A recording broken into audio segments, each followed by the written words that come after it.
నమస్తే, welcome to spotlight.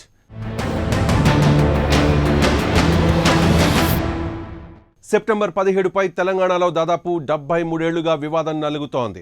Nizam నిరంకుశ పాలన నుంచి విముక్తి లభించిన రోజు కాబట్టి విమోచన దినోత్సవం జరపాలంటారు కొందరు. హైదరాబాద్ సంస్థానాన్ని ఇండియన్ యూనియన్లో కలిపివేసిన రోజు కాబట్టి విలీన దినోత్సవం జరపాలంటారు మరికొందరు. ఇంతకు సెప్టెంబర్ 17 హైదరాబాద్ సంస్థానానికి విమోచనమా విలీనమా? ఎవరి వాదన కరెక్ట్?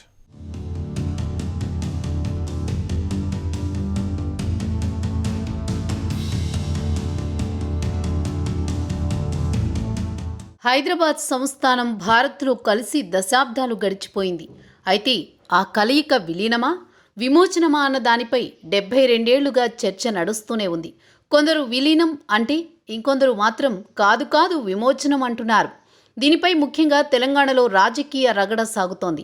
ఇప్పటికే బండి సంజయ్, రేవంత్ రెడ్డి లాంటి వారు ఇదే విషయమై కేసీఆర్పై నిప్పులు చెరుగుతున్నారు. గతంలో విమోచనమన్న కేసీఆర్ ఆ తర్వాత మజ్లిస్కు భయపడి విలీనం అంటున్నారని బీజేపీ విరుచుకుపడుతోంది. ఈ నేపథ్యంలో సెప్టెంబర్ 17 వివాదంపై మరోమారు రచ్చ సాగుతోంది.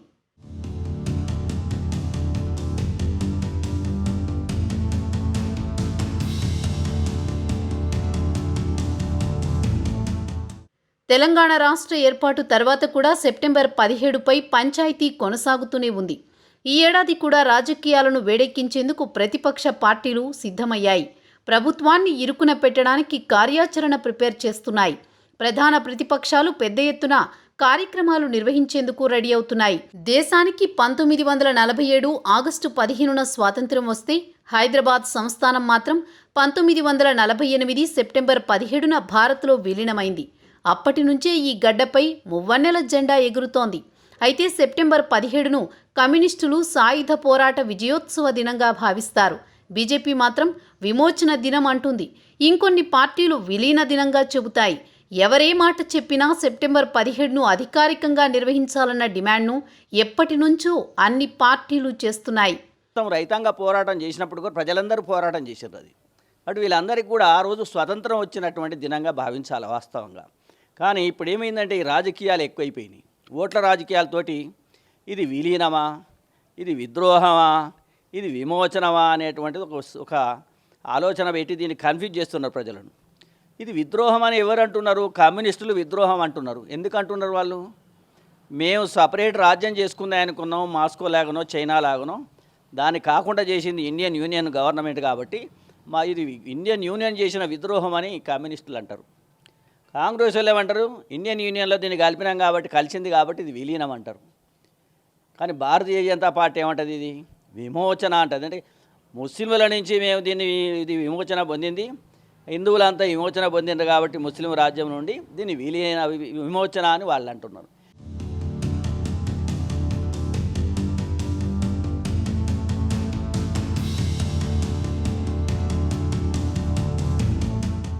అధికార టీఆర్ఎస్ కూడా ఉమ్మడి రాష్ట్రంలో ఉద్యమ సమయంలో సెప్టెంబర్ 17ను ప్రభుత్వం అధికారికంగా నిర్వహించాలని డిమాండ్ చేసింది. పక్కనున్న మహారాష్ట్ర, కర్ణాటక చేస్తుండగా ఉమ్మడి రాష్ట్రంలో పాలకులు ఎందుకు నిర్వహించరని కేసీఆర్ ప్రశ్నించేవారు. కానీ తెలంగాణ ప్రత్యేక రాష్ట్రంగా ఆవిర్భవించిన తర్వాత విలీన దినాన్ని అధికారికంగా నిర్వహించడంపై వెనక్కి తగ్గారు గులాబీ బాస్.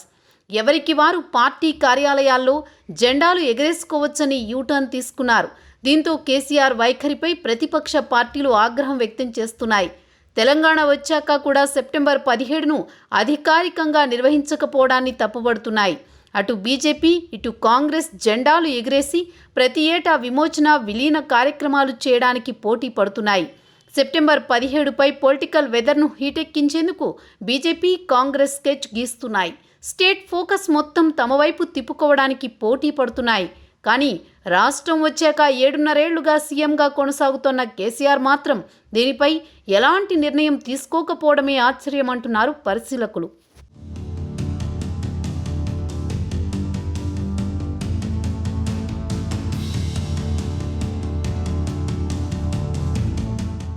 బ్రిటిష్ వారు స్వాతంత్రం ప్రకటించాక ఎందుకు హైదరాబాద్ సంస్థానం భారత్లో కలవడానికి నిరాకరించింది?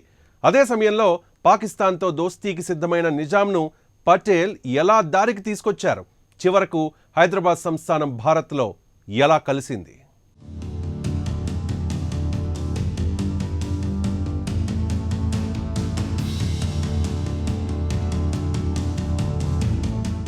1947 ఆగస్టు 15న బ్రిటిష్ పాలన అంతమై భారతదేశమంతటా స్వాతంత్ర్య సంబరాలు జరుపుకున్నారు.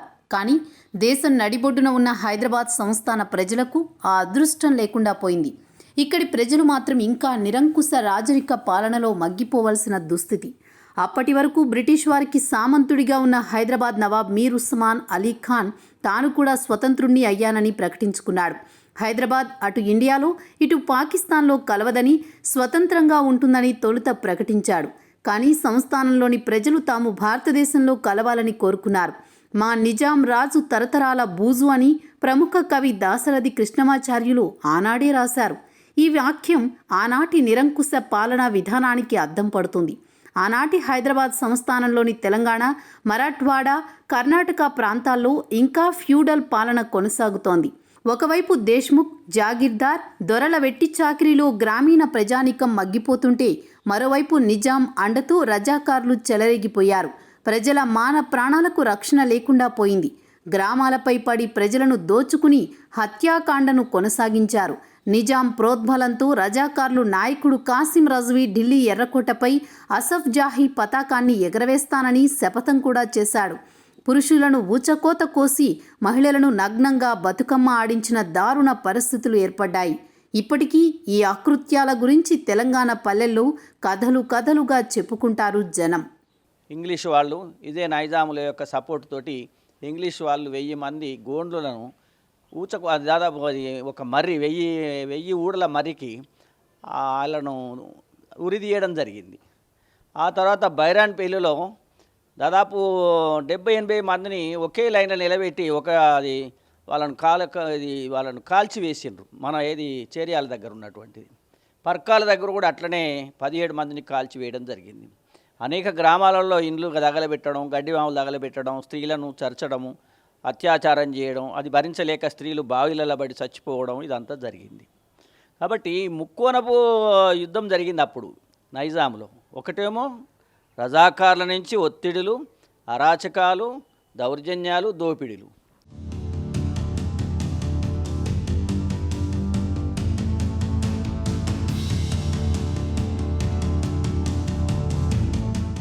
ఇలాంటి పరిస్థితుల్లో నిజాం నిరంకుశ పాలనకు వ్యతిరేకంగా state Congress, communist party, Arya Samaj వారి మార్గాల్లో పోరాటాన్ని చేపట్టాయి. ఉద్యమ ఉగ్ర స్వరూపాన్ని పసిగట్టిన నిజాం ఉస్మాన్ అలీ ఖాన్ ఈ సంస్థలన్నింటినీ నిషేధించాడు. వీటన్నింటినీ నిర్దాక్షిణ్యంగా అణిచివేశాడు. దానిలో భాగంగా నాయకులను, వారి మద్దతుదారులను బంధించి కఠిన శిక్షలు విధించాడు. సామాన్య ప్రజలను ఊచకోత కోశాడు. ఈ నేపథ్యంలో భారతదేశ నడిబొడ్డున క్యాన్సర్ కణితిలా మారిన హైదరాబాద్ సంస్థానంపై చర్య తీసుకోక తప్పదని నాటి కేంద్ర హోంమంత్రి సర్దార్ వల్లభాయ్ పటేల్ నిర్ణయించారు.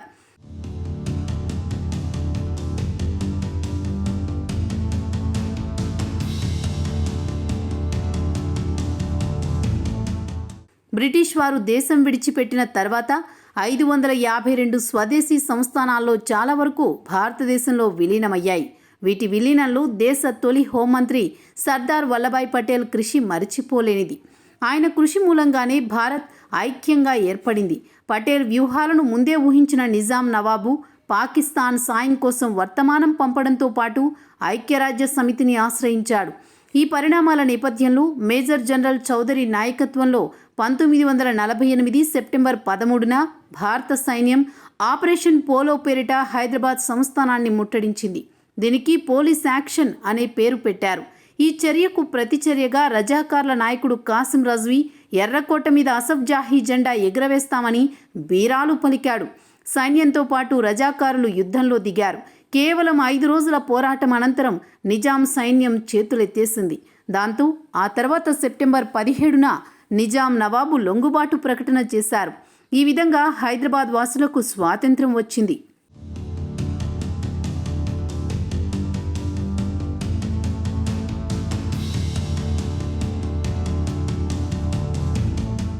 హైదరాబాద్ సంస్థానం సెప్టెంబర్ 17, 1948 నాడు భారతదేశంలో సంపూర్ణంగా విలీనమైంది.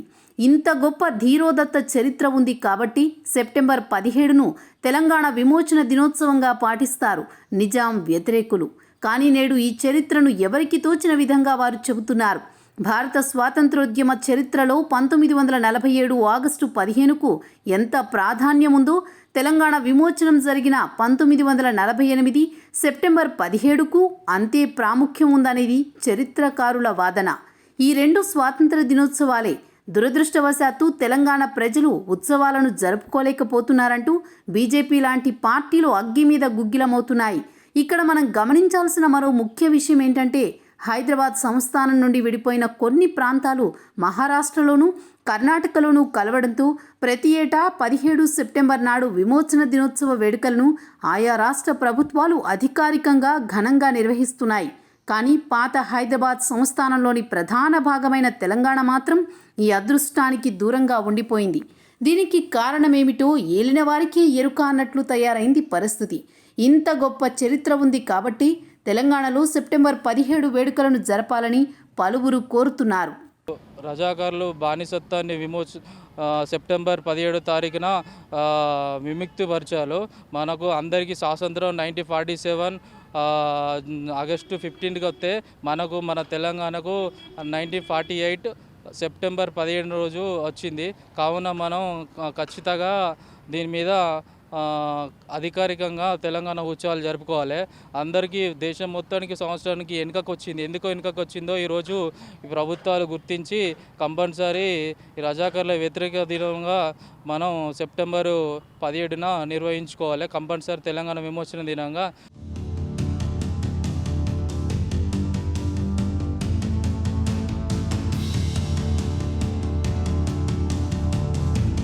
తెలంగాణ ఏర్పడితే అధికారికంగా తెలంగాణ విమోచన దినోత్సవాన్ని నిర్వహిస్తామని ఉమ్మడి రాష్ట్రంలో ప్రకటించారు కేసీఆర్. మరి తెలంగాణ వచ్చి ఇన్నేళ్లైనా 7.5 ఏళ్లుగా కేసీఆర్ అధికారంలో ఉన్న సెప్టెంబర్ 17 వేడుకల్ని ఎందుకు నిర్వహించడం లేదు? మజ్లిస్ కోసమే కేసీఆర్ ఆలోచిస్తున్నారా?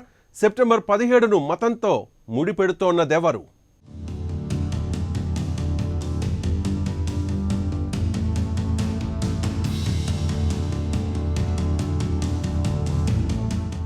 సెప్టెంబర్ 17 అంటే కమ్యూనిస్టులకేమో విలీన దినం, కాంగ్రెస్ కమలనాథులకేమో విమోచన దినం, మజ్లిస్ పార్టీ దృష్టిలో విద్రోహ దినం.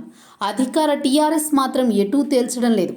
కాస్త చరిత్రలోకి తొంగి చూస్తే టీఆర్ఎస్ నేతలు తెలంగాణ వ్యాప్తంగా ఉమ్మడి తెలుగు రాష్ట్రంలో ఉన్నప్పుడు తెలంగాణ విమోచన దినోత్సవాన్ని నిర్వహించేవారు. విద్రోహ దినమని నినదించిన కారు నేతలు కూడా అప్పట్లో కనిపించేవారు. మరికొందరు సాఫ్ట్గా విలీన దినం అని కూడా అన్నారు. కానీ అదంతా గతం. ఇప్పుడంతా సైలెంట్.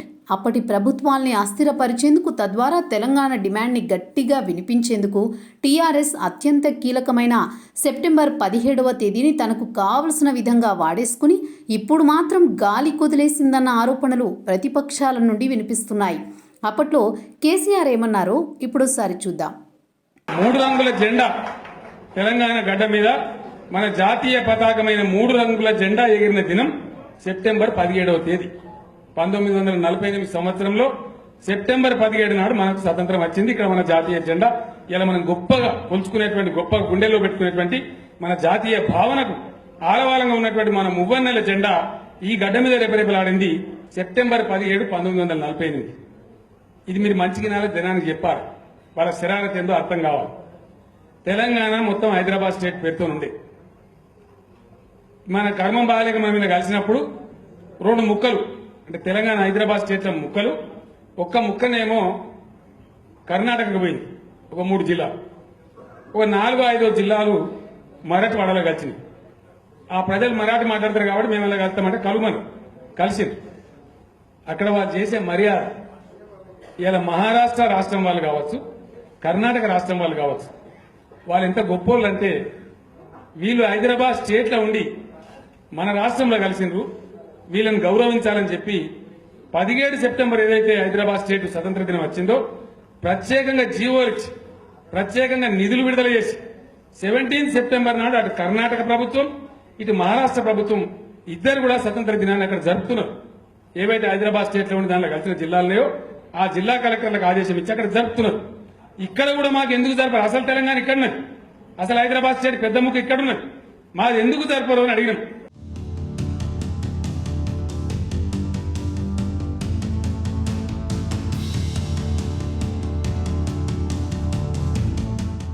తెలంగాణ విమోచన దినోత్సవంపై ఏటా ఆందోళనలు జరుగుతున్నా సీఎం కేసీఆర్ దీనిపై స్పందించకపోవడం రాజకీయం తప్ప మరొకటి కాదని బీజేపీ విమర్శలు గుప్పిస్తూ వస్తోంది. ఎంఐఎంను సంతృప్తి పరిచేందుకే విమోచన దినోత్సవాన్ని అధికారికంగా నిర్వహించడానికి వెనుకాడుతున్నారన్నది బీజేపీ విమర్శల సారాంశం. తెలంగాణ ఆవిర్భావం నుంచి 7.5 ఏళ్లుగా మౌనం వహించిన ప్రజలు ఇప్పుడు కేసీఆర్ను ఆయన సర్కారును నిలదీయడానికి వెనుకాడడం లేదని బీజేపీ అంటోంది. నిజాం పాలనలో ఎన్నో కష్టాలు పడిన తెలంగాణ జనం ప్రాణాలకు తెగించి నిజాం పాలనకు వ్యతిరేకంగా పోరాడారని, వారి త్యాగాలను స్మరించుకునేందుకు కూడా కేసీఆర్ సర్కారు వెనకాడుతోందని, దీనిని బీజేపీ ఎంత మాత్రం సహించబోదని తేల్చి చెబుతున్నారు కమలనాథులు. భారతదేశంలో విలీనానికి ముందు ప్రజలు పడ్డ బాధలు, మహిళలు ఎదుర్కొన్న అవమానాలు, అమరుల త్యాగాలు ఎన్నో ఉన్నాయని, ఈ విషయంలో రాష్ట్ర ప్రభుత్వం నిర్లక్ష్యం చేయడం సరికాదని చెబుతున్నారు.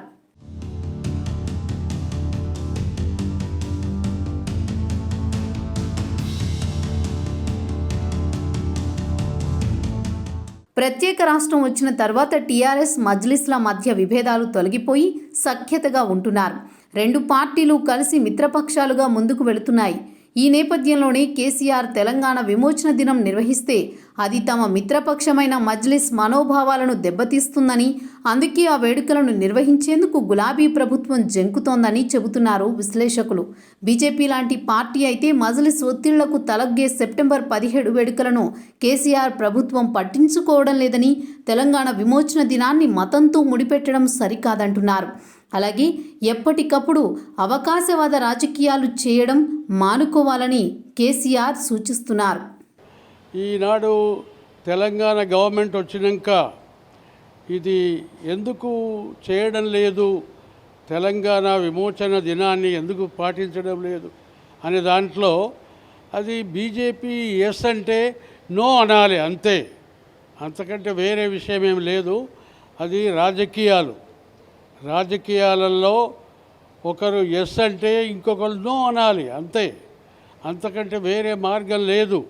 కాబట్టి ఈనాడు తెలంగాణ ప్రభుత్వం ఏర్పడిన తర్వాత ఆ రోజు తెలంగాణ విమోచన దినాన్ని జరుపుకుందామని చెప్పేసి సీఎం కేసీఆర్ అన్నాడు.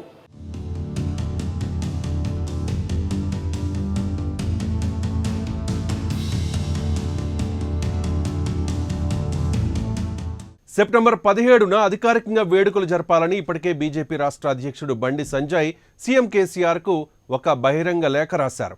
అటు టీ కాంగ్రెస్ అధ్యక్షుడు రేవంత్ రెడ్డి కూడా ఇదే విషయంలో కేసీఆర్ను టార్గెట్ చేయడం చర్చనీయాంశమవుతోంది. సెప్టెంబర్ 17ను తెలంగాణ ప్రతిపక్షాలు ఎందుకు టార్గెట్ చేశాయి? ఈ విషయంలో కేసీఆర్కు సవాళ్లు తప్పవా?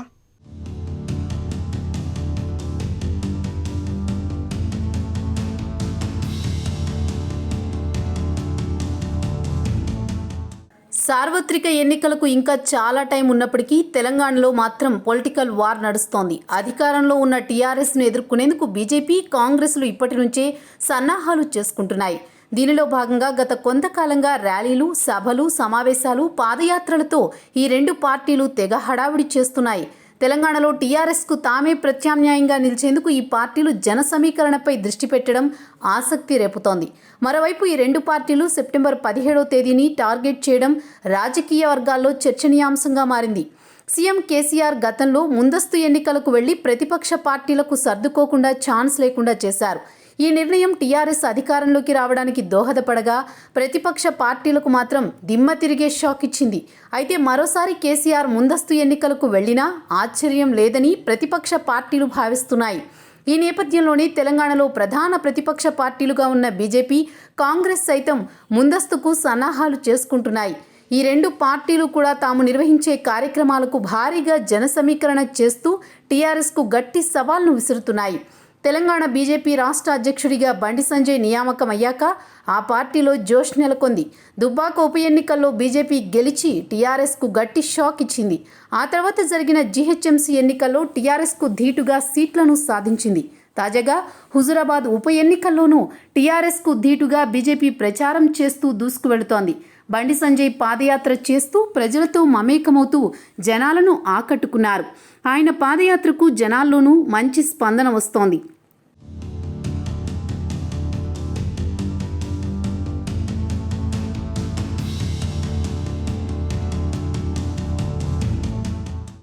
క్రమంలోనే సెప్టెంబర్ 17న తెలంగాణ విమోచన దినోత్సవాన్ని అధికారికంగా నిర్వహించాలని డిమాండ్ చేస్తూ బీజేపీ భారీ సభ నిర్వహించేందుకు రెడీ అవుతోంది. ఈ సభకు కేంద్ర హోంశాఖ మంత్రి అమిత్ షా హాజరు కానున్నారని సమాచారం. ఈ సభకు పెద్ద సంఖ్యలో జనాలను తరలించి కేసీఆర్కు తన బలాన్ని చాటాలని బీజేపీ ప్లాన్ చేస్తోంది. మరోవైపు కాంగ్రెస్ సైతం సెప్టెంబర్ 17వ తేదీనే టార్గెట్ చేయడం ఆసక్తిని రేపుతోంది. రేవంత్ రెడ్డి టీపీసీసీగా నియామకమయ్యాక కాంగ్రెస్లో నయా జోష్ నెలకొంది. సీఎం కేసీఆర్ను టార్గెట్ చేస్తూ కార్యకర్తల్లో ఉత్సాహం నింపుతున్నారు. ఇదే క్రమంలో దళిత గిరిజన ఆత్మగౌరవ దండోరా సభల పేరుతో కార్యక్రమాలు చేస్తూ ప్రజలతో మమేకమవుతున్నారు. ఇదే ఊపులో సెప్టెంబర్ 17న సీఎం కేసీఆర్ నియోజకవర్గమైన గజ్వేల్లో దళిత గిరిజన ఆత్మగౌరవ దండోరా బహిరంగ సభను విజయవంతం చేసేందుకు కాంగ్రెస్ సిద్ధమవుతోంది. ఇందులో భాగంగానే ఇంద్రవెల్లి రావిర్యాల సభలకు మించి గజ్వేల్ సభకు జన సమీకరణ చేపట్టాలని టీపీసీసీ నిర్ణయించినట్లు తెలుస్తోంది. దళితులు గిరిజనులకు ఇచ్చిన హామీల అమలులో వైఫల్యంపై గజ్వేల్ సభలో సీఎం కేసీఆర్పై శ్వేతపత్రం విడుదల చేయాలని టీపీసీసీ నిర్ణయించింది. మరోవైపు ఈ సభకు రాహుల్ గాంధీని రప్పించేందుకు రేవంత్ ప్రయత్నాలు చేశారని, కానీ ఫలితం రాలేదని తెలుస్తోంది. ఈ సభకు భారీగా జనాన్ని సమీకరించి సత్తా చాటాలని రేవంత్ రెడ్డి భావిస్తున్నారు. బీజేపీ సైతం ఇదే రోజున నిర్మల్లో తెలంగాణ విమోచన దినం పేరిట ఓ సభను నిర్వహిస్తోంది. దీంతో ఈ రెండు పార్టీలు జన సమీకరణ ద్వారా టీఆర్ఎస్కు గట్టి సవాల్ విసిరేందుకు రెడీ అవుతుండడం గమనించదగ్గ విషయం. మరి ఈ నేపథ్యంలో సెప్టెంబర్ 17 వేడుకలను ప్రభుత్వం పట్టించుకుంటుందా లేదా అన్నది ఉత్కంఠ రేపడం సహజమే.